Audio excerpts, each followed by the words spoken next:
Alright, so don't mind the mess. This is normally what I do. I start up this program, which is Sim Racing Studio. It's 2.35.0.0 right now. Then I grab my sim setup, which I have to be careful with the cables over there. Thankfully there are like little rollers around it so it doesn't get jumbled up anywhere. Then when I'm done with that, I have to figure out the best position for the sim, which is around here. It could go a little bit more forward. I have to calibrate in a few, so I already know where I need to be. Then I put my brakes on the wheels, right? That's very important. There we go. It's actually very dusty. I should have cleaned it. There we go. Then I'm going to grab the USB cable right here. That is, let me get this thing out of here. That is from the Fanatic or Fanatec wheel setup. I can already turn that on. It's going to calibrate. Then I need to take away this bag. Underneath the table there is a different cable as well. I just have it set up like this so other people, you know, it's for sale if I really want to get rid of it.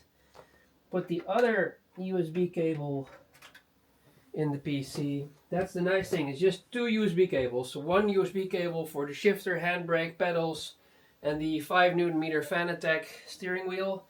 And then the other USB is for this MF right here, which I'm going to turn on right now. The control box. And then it's going to calibrate. Get those cables out of the way a little bit. That's all going to be fine. There you go. Looks a lot harder than it is.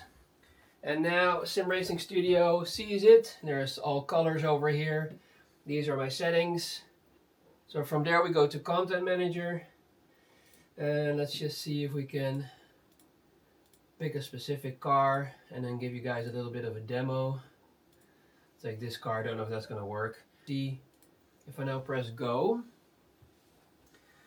So this is what I normally do. Other people can do it probably differently, especially if you have the room. I also have to always, you know, get it over here. Turn the sound down a little bit because it's way too loud. Then I can press the go button and we're in the cockpit. So normally what I do, I don't stand on this area. I try to put myself seated. I need to put the seat back a little bit. There we go. It is working. So this actually made me able to do cockpit drifting, which I wasn't able to do before. And even though I had a very good Fanatec setup and everything, so let's stop it real quick because we need to see if thingamajig is recording OBS.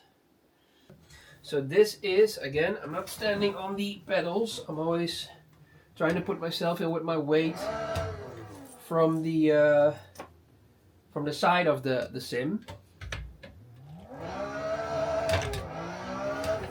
Don't know, I've not drifted for a little bit of time. Don't know this car that well.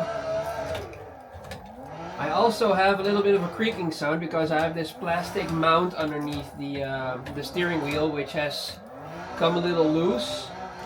But I might actually delete that thing soon.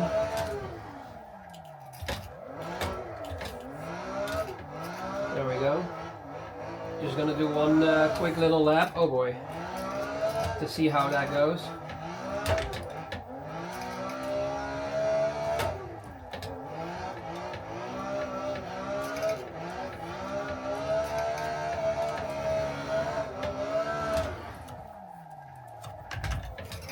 Ah, I lost it there.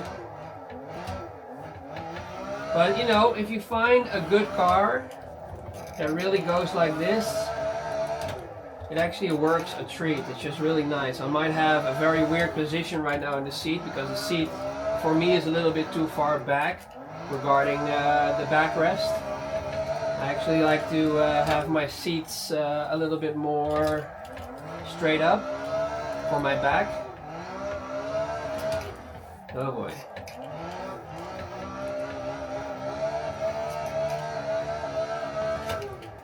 Yeah, that plastic thing is, that 3D printed thing is really destroying itself. I might actually put some tape underneath.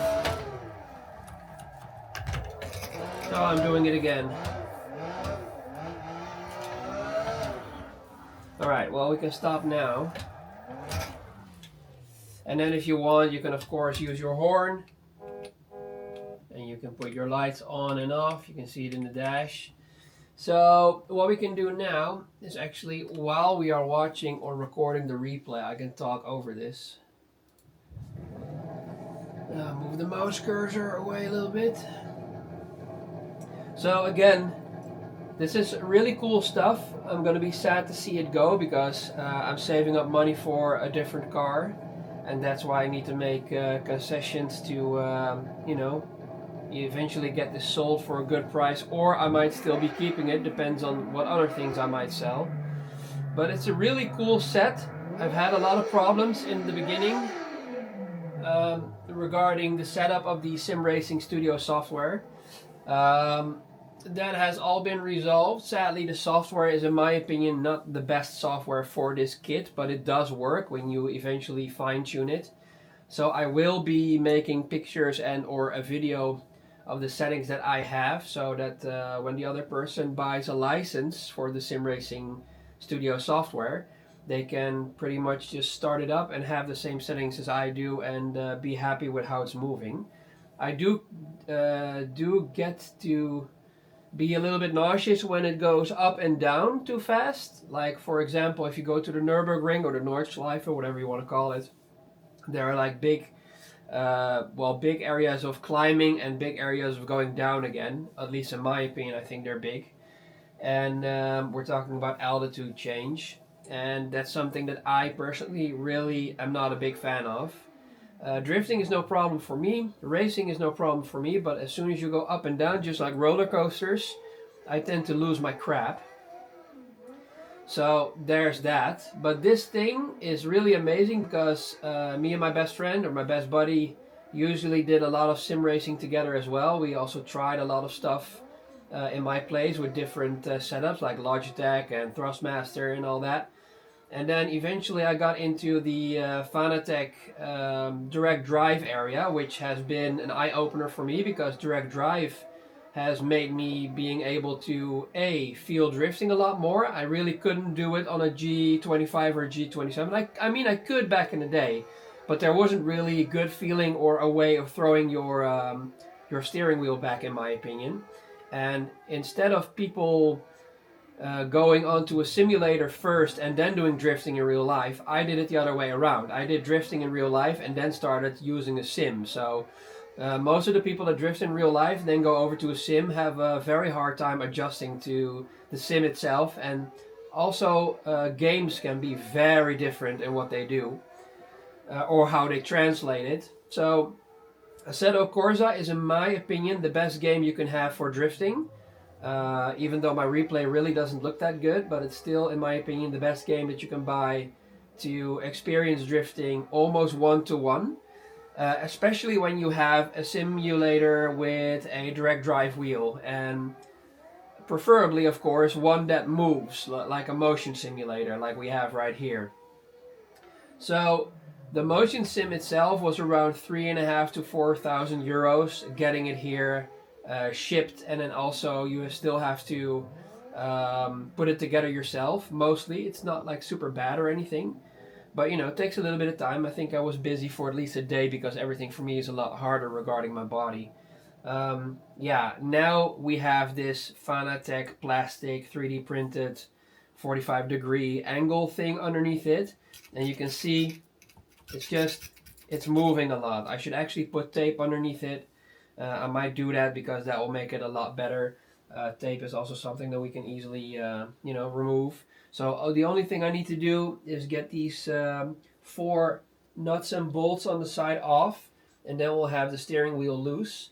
The steering wheel itself is still on the plate itself, but as you can see, it's just sounding weird. It's moving a lot. I might break it if I do too much. And the force on drifting, yes, you can pretty much let the steering wheel go, and it will come back because of the direct drive. But you know, if I'm just moving it a tiny bit, it's already creaking and making that sound. So let's go back into Assetto Corsa again, or in Content Manager. Content Manager is an app or a program that you can buy for very cheap. I don't remember what the prices are for this program, but I implore you all to get it because you can add the cars very easily to this game. And you know, it's a lot of fun to scroll around in the car section. We even have a Suzuki Alto with the PVC tires on the back, but it's very difficult to drift. I'm just looking around to see what kind of cars I have not put any favorites in, which is pretty stupid. Normally when I'm drifting with my wife, the wife always wants to drive the V8 MX-5, if I'm not mistaken. It's a V8. And you know, it works really well. I don't remember what I have it on. Normally I put filter and I put it on drift. This is also a thing that's of course maybe a little bit annoying to people watching the video. I'm having my keyboard on the left and my mouse on the right. You can buy plateaus or things that you can put next to you for easier access. I personally don't really care about that. This one was good, I think. Oh yeah, but that one doesn't work, does it? You can try it. It's a Tetsuya Hibino car, but it's not going to work. Last time I tried it didn't work. Not all skins work that well. Sometimes you miss things. I mean, I am in it, but I don't think it's going to work. It would be fun if it works. I do need a little bit more sound now because I do need to hear the engine for what it does. Put it on 50%. There we go. Oh boy. Oh boy. It kind of looks like the skin is working. I don't know for how long, but... Oh, very aggressive car. Oh boy, very aggressive, and almost feels like an SR20 because it's either go and keep it busy or not at all. Oh boy. Oh boy. Ah! And that happens. It's also a good showcase now. If you hit a tire and your car flies up, you will get that roller coaster type of feel that your car is just, you know, jumped up a little bit from the ground, which is realistic. Guess I just have to use a lot more handbrake for this car. Oh my god, it's super aggressive.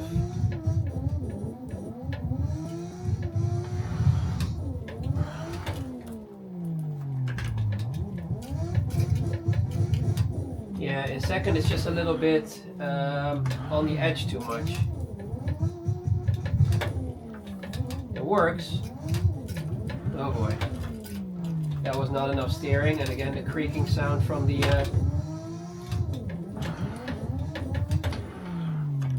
oh boy. Sometimes you can get really nice backward entries over here.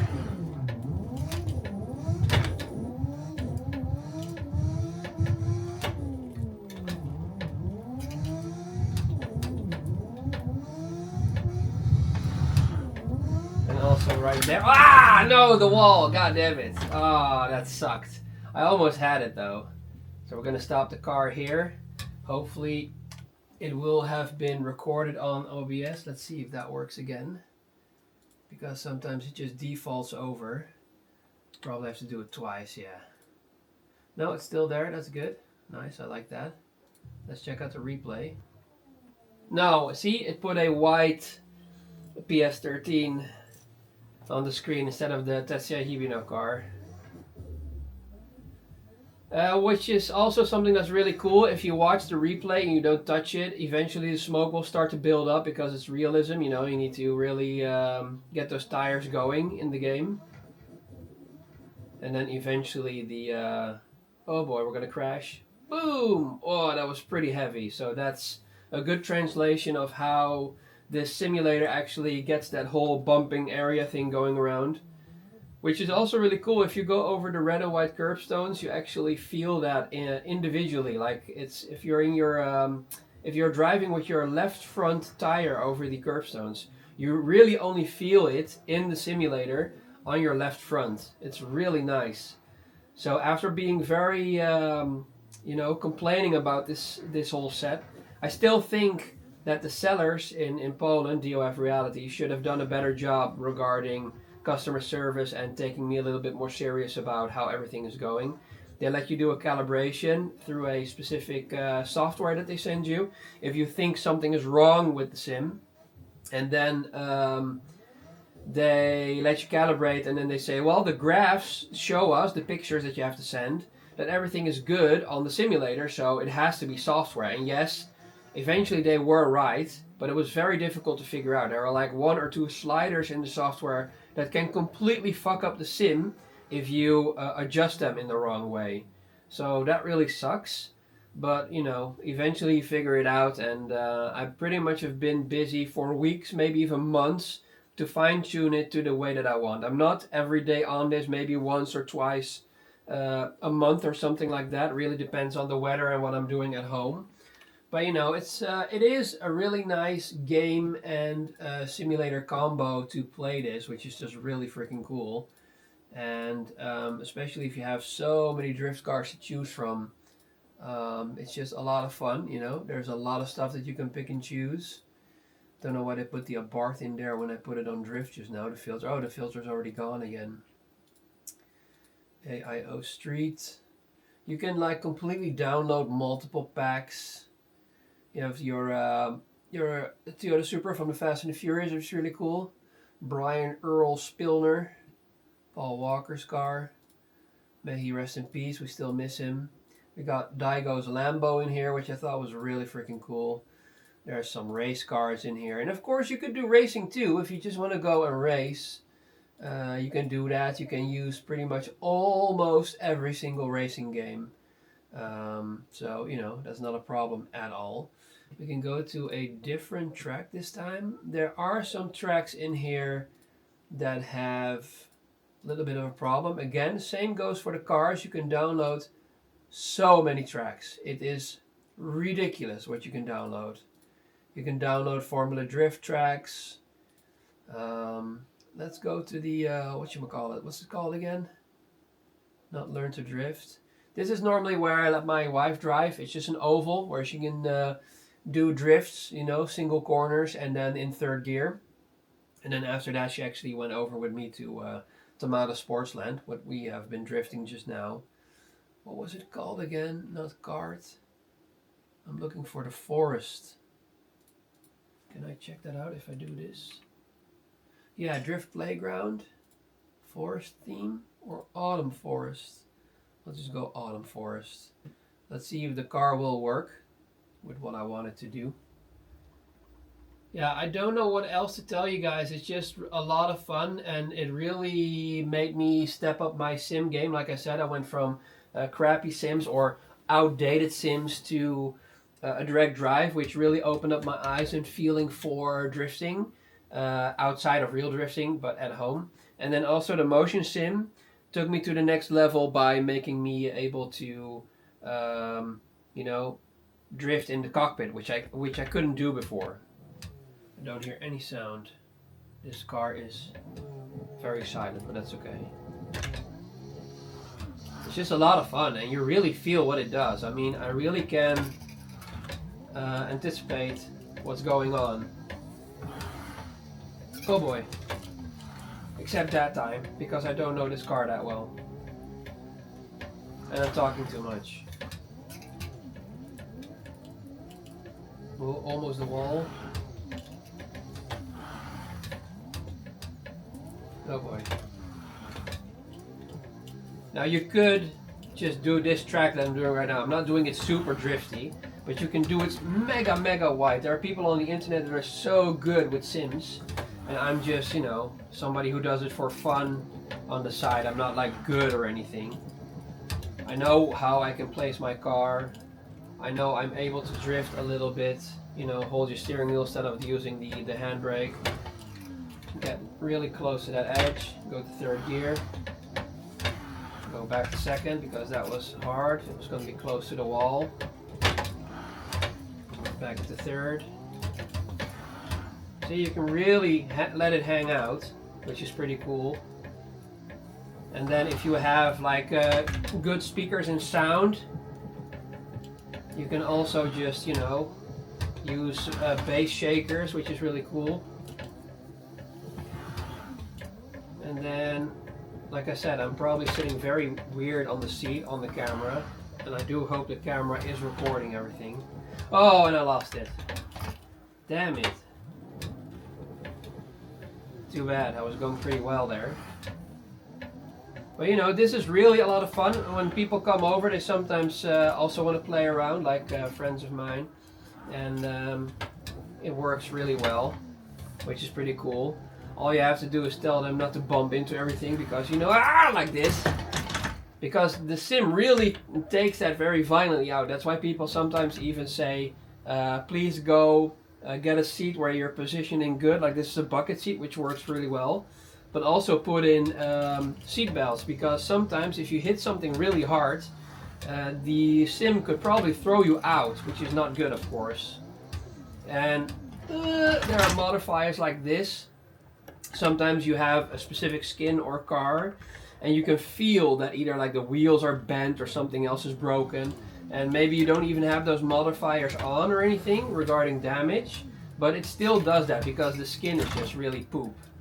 So yeah, like I said, when I'm trying to just bump in, you really hear that the sim is like trying to throw you off, which I think is pretty cool. But it's still realistic. I've not bumped into a lot of things, but it can be very aggressive, which I think is pretty cool. And then when you go back to, see if I go back to the menu, it starts to recalibrate itself to the 0 position, which is really nice. And if we go to replay, I don't know why this is the view, the camera. Never seen that before. Let's see how it goes. Come on, dude. Get forward. Yeah, this is a really ugly camera. Like, really ugly. So we're going to go over to this camera. We can see what the car does, which I think is pretty cool too. I should have turned on my lights, actually. You can see I was straightening there. Very nicely, almost against the rail right there. This is also pretty cool, very tight on the inside. Here, almost again the rail. Like, for me, when I've done a round and I go back to watching a replay, it's just really freaking cool. I don't know why, I just like to see the car from the outside, because from the inside you only have the feeling of what you're doing, but you can't really see. So I think that's pretty cool. But yeah, this thing is just, I don't know, it's really amazing. From having a hard time with it, and then really trying to fix it for myself, because every person and every car is different, and every game is different too.